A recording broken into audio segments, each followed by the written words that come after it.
to harp on about. This means to go on and on and on, to keep talking about something. So you might say,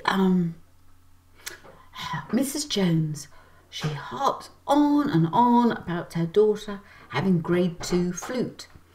Or there was that time when I accidentally, threw the dog poo. And I'm trying to think of how you would accidentally do that. But that did actually happen to my brother once.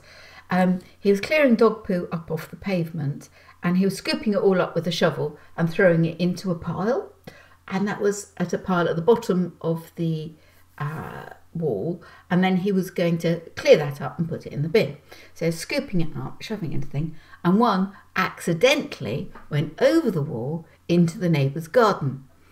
And we spent a long time worrying about, because they were quite a fierce neighbour, so you didn't want to go in there and retrieve the said dog poo. On the other hand, you didn't really want to leave it either.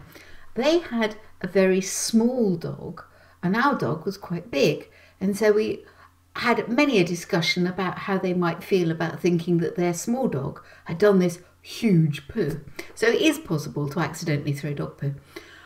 So you might say the neighbour, when he discovered the steaming mass, might have harped on about it. Well, you would, wouldn't you? So there we are, to harp on about, just to keep talking and keep talking and keep talking about the same old thing. See you soon.